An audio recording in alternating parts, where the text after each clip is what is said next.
కోవట్లను cut చేస్తే బనకచర్ల సమస్య పరిష్కారం. ఏపీ సీఎం చంద్రబాబుపై ఎమ్మెల్యే అనిరుద్ధ్ రెడ్డి ఘాటు వ్యాఖ్యలు. దీనికి సంబంధించిన మన దగ్గర ఒక బయట ఉండాలి. చంద్రబాబు నాయుడు కోవట్లు ఈ రోజు మన తెలంగాణలో ఉన్నారు. ఇరిగేషన్ ప్రాజెక్టు వాళ్ళే బంకచర్ల కడుతుంటే నేను ఒక సూచన ఇస్తున్నాను ప్రభుత్వంతో ఒక ఎమ్మెల్యేగా. రైట్. మా ఉత్తమన్న లెటర్లు రాస్తున్నారు. ఉత్తమన్న లెటర్లు కాదు, చంద్రబాబు నాయుడు కోవట్లు ఈ రోజు మన తెలంగాణలో ఉన్నారు. ఇరిగేషన్ ప్రాజెక్టు వాళ్ళే, రోడ్ల కాంట్రాక్టు వాళ్ళే, దందాలు హైదరాబాద్ వాళ్ళే. ఆ కోవట్లకి మొత్తం నల్ల కనెక్షన్ కట్ చేయండి, కరెంట్ కనెక్షన్ కట్ చేయండి, ఇరిగేషన్ ప్రాజెక్టు ఒక్క రూపాయి లేకుండా వాళ్ళని కట్ చేయండి. వాళ్ళే పోయి చంద్రబాబు నాయుడు కాలు పట్టుకొని బంకచర్ల బంద్ చేపిస్తారు. మనం ఊకే మంచిగా మాట్లాడుతుంటే ఆ ఆందోళన మన మాట వినరు. కాబట్టి ఈ పని చేయండి, బంకచర్ల వారం రోజులు బంద్ అవుతుంది. ఇన్ని రోజులు చెప్పేది కూడా మనం కూడా ఇదే.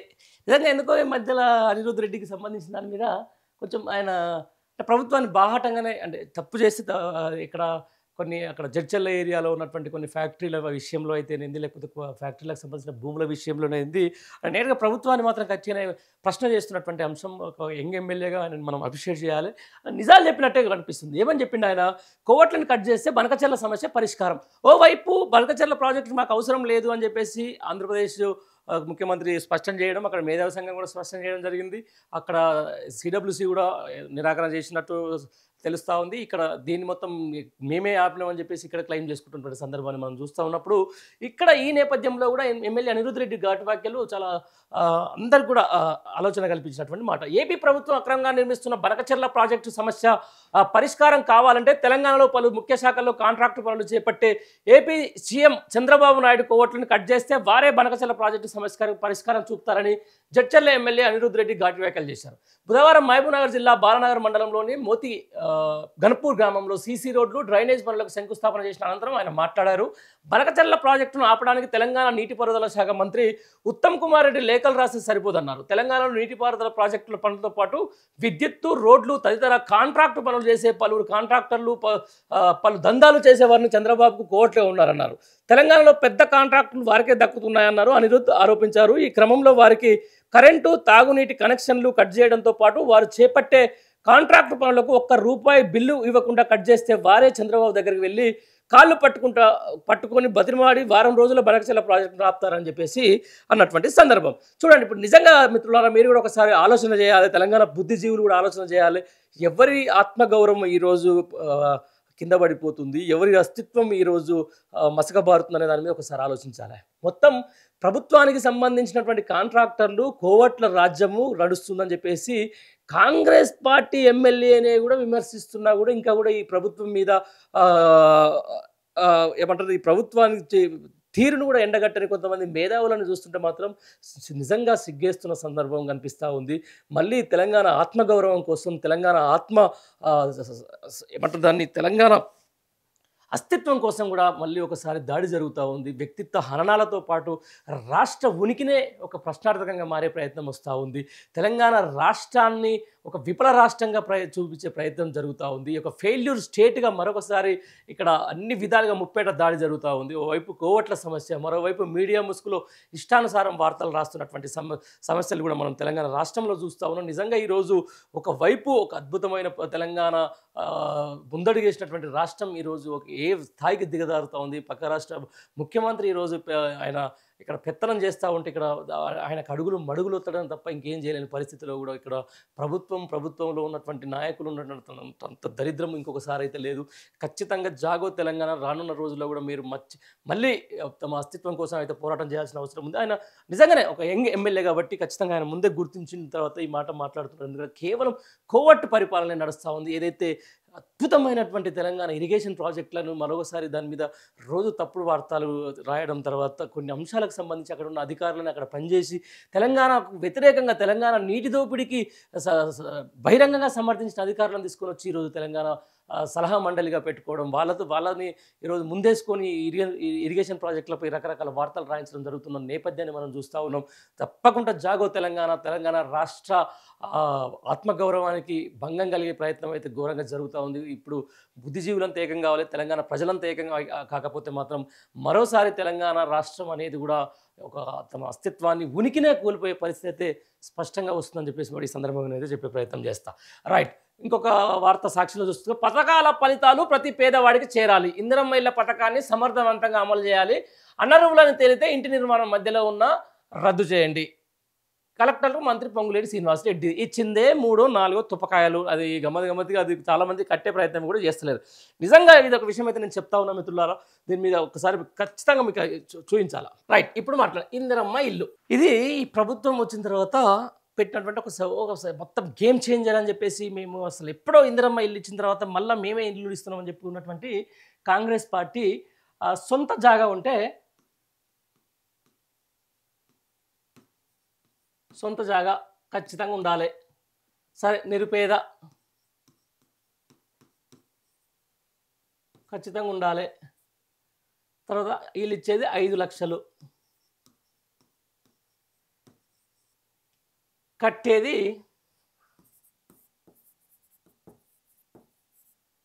60 గజాలు. 60 గజాలు దాటితే ఇసుక 40 మెట్రిక్ టన్నులు.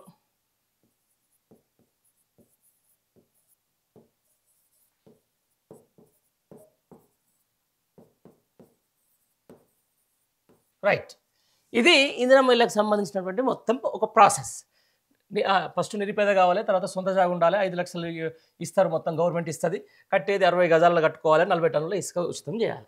నిజంగా ఈరోజు పేదవాడికి సంబంధించిన దాంట్లో ఫస్ట్ ఇది ఎట్లా ఉంటుందంటే ఈ ప్రాసెస్, బునాది వేసినప్పుడు 1 లక్ష అనుకుందాం, గోడలు వేసినప్పుడు 1,5 లక్ష 1.5, ఆ తర్వాత స్లాబు 2 lakhs అనుకుందాం. ఇక మొత్తం ఇతరాత్ర మొత్తం ఎట్లా 1 లక్షలు 2.5 లక్షలు 4.5 లక్షలు 50,000. ఇది ప్రాసెస్ అయితే నడుస్తూ ఉంటుంది. అయితే దీనికి ఈరోజు చాలామంది ఇందిరమ్మ ఇల్లు కట్టుకోకపోవడానికి ప్రధానమైన కారణం ఏంటంటే, ముందుగా మేస్త్రిని మాట్లాడుకోవాలి. మేస్త్రిని మాట్లాడుకున్న 60 గజాలు కట్టినా, ఎంత కట్టినా, ఏం కట్టినా మినిమం 1.5 లక్షలు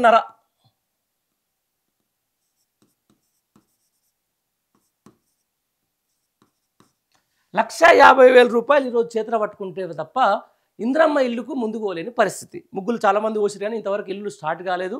వీళ్ళేమో త్వరగతిన స్టార్ట్ చేయండి అని చెప్తా ఉన్నారు. ముందు మేస్త్రికి ఎక్కడి నుంచి ఇస్తారు? ముడి సరుకు అంటే కనీసం రాయో రప్పో లేకపోతే ముందర ఏదైతే ఉంటాయి కదా కింద, దాని ఏమంటారు, గినాది కట్టుకోవడం కోసం కూడా 50,000 ఖర్చు అవుతుంది. ఇప్పుడు ఇంకా బిల్లులే రాకముందుకే ఫస్ట్ నిరుపేదల దగ్గర 2 లక్షల రూపాయలు, సరే అప్పో సప్పో చేసి అనుకుందాం, ఒక అప్పు 2 లక్షలు చేద్దాం అనుకుందాం. రైట్, ఈయనకు అది వరకు కొన్ని ప్రభుత్వం ఇచ్చిన దాంట్లో 100 గజాలు ఉందనుకుందాం. దాంట్లో కట్టాల్సిందే 60 గజాలకు ఇల్లు కట్టాలి. చుట్టూ ప్రారి గోడకి ఎంత అవుతాయి? 60 గజాలు కట్టి కనీసం 40 గజాలు అయితే వదిలిపెట్టారు కదా.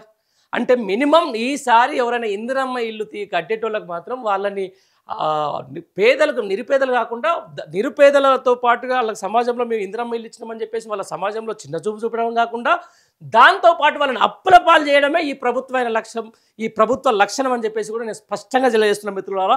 ఎందుకంటే 2 లక్షల రూపాయలు ఇప్పుడు వాళ్ళు క్యాపిటల్ అమౌంట్ పెట్టుకొని ఇందిరమ్మ ఇల్లు ప్రారంభిస్తే ఒక ఇసుక ఫ్రీ ఇచ్చినంత మాత్రాన సీకుకు సిమెంటుకు ఎట్లా 5 లక్షలలో ఎట్లా అవుతుంది? 60 గజాలలో నిజంగా ఒక ఫ్యామిలీ ఏ విధంగా కొనసాగుతుంది? ఒక 60 గజాలలో ఏ విధంగా మనుగడ కొనసాగుతుంది? గత ప్రభుత్వం కేసీఆర్ ప్రభుత్వంలో ఉన్నప్పుడు డబుల్ బెడ్రూమ్కి సంబంధించినంత ఇల్లు ఇచ్చారు. ఆ డబుల్ బెడ్రూమ్లలో కొన్ని మోడల్ కూడా మనం చూసినాం. సరే, అది పంపిణీ జరిగినాయా జరగలేదా, అలా నిజంగా అలా ఏమింది అనే తర్వాత ముచ్చట చూసుకుంటే మాత్రం ఈ 60 గజాలలో ఏ విధంగా ఒక ఉంటారు, ఏ విధంగా ఈ యొక్క కుటుంబం మనుగడ సాగిస్తున్న అంశానికి సంబంధించిన దాని మీద కూడా కనీసం ఒక అవగాహన లేకుండా ఇందిరమ్మ ఇల్లు అని మీరు ప్రకటిస్తూ ఉన్నారు. ఒక 5 లక్షలు ఇస్తామని ప్రకటిస్తూ ఉన్నారు, ఫ్రీ ఇస్తామని ప్రకటిస్తూ ఉన్నారు. ఈరోజు పెరిగిన జీవన ప్రమాణాలను చూసుకుంటే ఒకసారి సీక్ ఎంత ఉంది, సిమెంట్ ఎంత ఉంది, ఒక రాయి కనీసం అక్కడ ఒక మనం కొంచెం మొరం అంటాం, అది కూడా కొట్టుకురావాలంటే ఎంత డబ్బులు ఖర్చు అవుతాయి, ముఖ్యంగా మేస్త్రికి ఎంత ఇవ్వాలి, ఎంత కట్టుకోవాలి. ఒక 100 గజాలు ఉంటే 60 గజాల ఇల్లు కట్టుకున్న తర్వాత 100 గజాల ప్రహరీ గోడ వేస్తే ఎంత అవుతుంది, ఇటుకకి ఎంత అవుతుంది, సిమెంట్కి ఎంత అవుతుంది అనే అంశానికి సంబంధించిన మేము వేసుకున్న తర్వాత ఈ 5 లక్షలు మాకు వద్దురా మహాప్రభు, సరే ఎవరో తప్పదు, ఒక 100 గజాలు ఉన్నాం, కొంచెం ఆర్థికంగా ఎంతో అంత బాగున్నాం, చిన్న ఇల్లు ఉంది, ఆ ఇల్లుకు ఇంకొక అటాచ్మెంట్ చేసుకుందామని చెప్పేసి అనుకున్న వాళ్ళు తప్ప నిరుపేదలు ఎవరైతే గుడిసెల్లో ఉండే వాళ్ళు మాత్రం ఇదంతా బేర్ చేసుకుంటే కనీసం 8 నుంచి 9 లక్షల రూపాయలు అయితే ఖర్చు అవుతుంది. 8 నుంచి 9 లక్షల రూపాయలు ఖర్చు అయ్యే నేపథ్యంలో ఈ ప్రభుత్వం నుంచి కూడా నేరుగా ఒకటేసారి 5 లక్షలు వస్తే ఇబ్బంది కాకపోయేది. అప్పుడు వారిగా ఒకసారి 2 సార్లు 3 సార్లు 4 సార్లు ఇచ్చుకుంటూ పోతే దీంట్లో ఇప్పటికే చూస్తున్నాం మనం, ఏసీబీ రైట్స్ జరుగుతూ ఉన్నాయి, అవినీతి అధికారులంతా కూడా అవినీతిమయం అవుతా ఉన్నారని చెప్పేసి కూడా వస్తూ ఉంది. దీని ఖచ్చితంగా దీని ఇంపాక్ట్ రేపు రానున్న స్థానిక సంస్థల ఎలక్షన్లో పడి తీరుతుంది అని చెప్పేసి కూడా నేనైతే అనుకుంటున్నా. ఎందుకంటే వాళ్ళకు కనీసం అంటే అసలు ఒక భరోసా దక్కట్లేదు. ఏంటి ఇందిరమ్మ ఇల్లు ప్రాసెస్ ఏంది, అసలు ఇందిరమ్మ ఇల్లు ఏ విధంగా ఇస్తారు, డబ్బులు ఎట్లా ఇస్తారు, ముందే మాకు క్యాపిటల్ అమౌంట్ ఏమైనా ఇస్తారా అని చెప్పేసి కూడా చాలా వైపు పేదలు ఎదురు చూస్తున్నటువంటి మాట. దాంతోపాటు ఏదైతే ముగ్గు మేఘాల మీద ఇందిరమ్మకు సంబంధించిన దాంట్లో ఇప్పుడు ఒక చిన్న గ్రామ పంచాయతీ అనుకుందాం, ఒక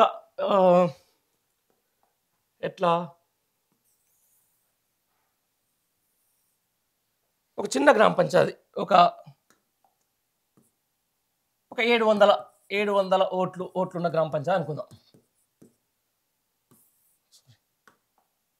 700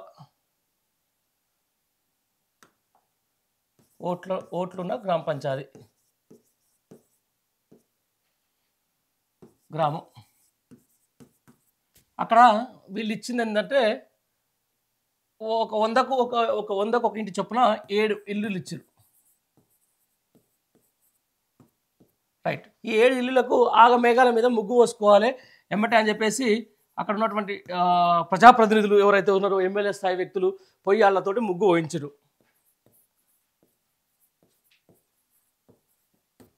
కానీ ఈ 7 అసలు ముందుకు పోయేటోళ్ళు కేవలం 2 కుటుంబాలు మాత్రమే ముందుకు పోతున్నాయి.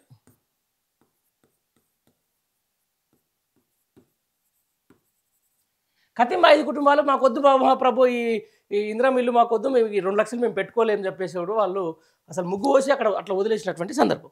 వాళ్ళకు ఈ ఖచ్చితంగా ఎమ్మటెమ్మటే స్టార్ట్ చేసిన బిల్లులు ఇస్తామని చెప్పేసి ఓ వైపు అక్కడ ఉన్నటువంటి విఆర్ఓ నుంచి గ్రామస్థాయి అధికారుల నుంచి కూడా ఒక ఒత్తిళ్ళు వస్తూ ఉన్నాయి. కానీ మాకు ఎప్పుడు వస్తాయో తెలియదు, ఎప్పుడు పోతుందో తెలియదు, మేము 2 లక్షల రూపాయలు ఇప్పుడు ఎక్కడి నుంచి తేవాలి, ఈ 5 లక్షలు మాకు ఎప్పుడు రావాలి అనే అంశానికి సంబంధించిన దాని మీద మాత్రం చాలా ఒక విపరీతంగా అదైతే జరుగుతూ ఉంది. ఇంకొక మాట దాంతోపాటు చాలా వరకు చెప్తా ఉన్నాయి. ఇప్పటికే ఈ ప్రభుత్వం వచ్చేసి 18 నెలలు పూర్తిగా వస్తూ ఉంది. ఈ 18 నెలల్లో కనీసం ఒక ఇందిరమ్మ ఇళ్ళకి ఇంతవరకు అంటే గత ప్రభుత్వంలో కట్టిన దాన్ని మాత్రం అట్లా చూసుకుంటూ వస్తున్నారు. కానీ ఈ ప్రభుత్వం ఇక్కడ కూడా కొన్ని జరుగుతున్నాయి, కానీ ఎక్కడైతే పంపిణీ జరగలే. ఈ 2 సంవత్సరాలలో కనీసం ఒక నియోజకవర్గానికి 3,600 ఇల్లు అని చెప్పిండ్రు నాకు తెలిసి. ఐ థింక్ సో 3,600 అంటే దగ్గర 119 నియోజకవర్గాలు, దగ్గర 2 లక్షల ఇల్లు కడదామని చెప్పారు. ఇంతవరకు ఒక్కదానికి కూడా కనీసం ఇల్లు పూర్తి కాలే, ఇల్లు అసలే పూర్తి కాలే. ఎక్కడ కూడా కనీసం ఒక మోడల్ హౌస్ నిజంగా ఈ 60 గజాలలో ఎట్లా ఉంటుంది ఇల్లు అని చెప్పేసి ఒక మోడల్ హౌస్ చూద్దామంటే కూడా ఎక్కడ కూడా కనపడుతుంది. అయినా కూడా ప్రయత్నం చేద్దాం, మనం ఒకసారి గూగుల్లోకి వెళ్దాం, ఏమన్నా ఇందిరమ్మ ఇల్లు మోడల్ ఏమైనా వచ్చినాయా అని చెప్పేసి మనకు కూడా తెలుస్తుందిగా.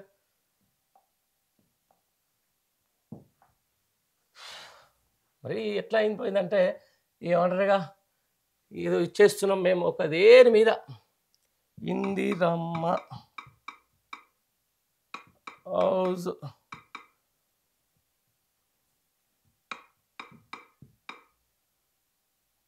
Model house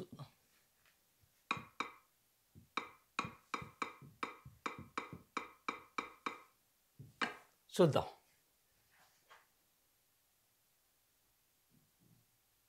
Indiramma house tour, Indiramma ఇల్లు స్కీమ్ 2020 పేదోళ్ళ ఇందిరమ్మ టూరు కూడా వేరే టైం చేసిన ఆయన, కానీ అఫీషియల్గా ఏమైనా గవర్నమెంట్ రిలీజ్ చేసిందో చూద్దాం. ఫొటోస్ చూద్దాం ఫస్ట్. ఏమంటే ఒకటి రాసి చేయాలి, 3 రంగుల జెండాలు దానికి టపక్కన తలిగించేసేయాలి మరి. నమూనా ఇందిరమ్మ ఇల్లు కూసుమంచి ఖమ్మం జిల్లాలో ఒకటి ఇది కనిపిస్తూ ఉంది. రైట్. ఇదే మరి ఏమి ఇందిరమ్మ ఇల్లు అది ఏమో సరిగా రావట్లేదు మరి. ఈ మోడల్ హౌస్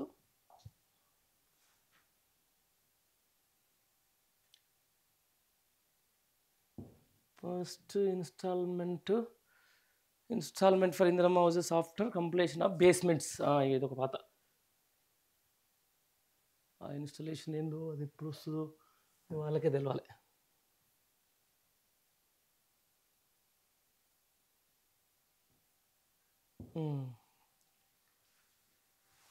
తెలంగాణ రాష్ట్ర గృహ నిర్మాణ సంస్థ ఆదిలాబాద్ జిల్లా ఇందిరమ్మ ఇల్లు.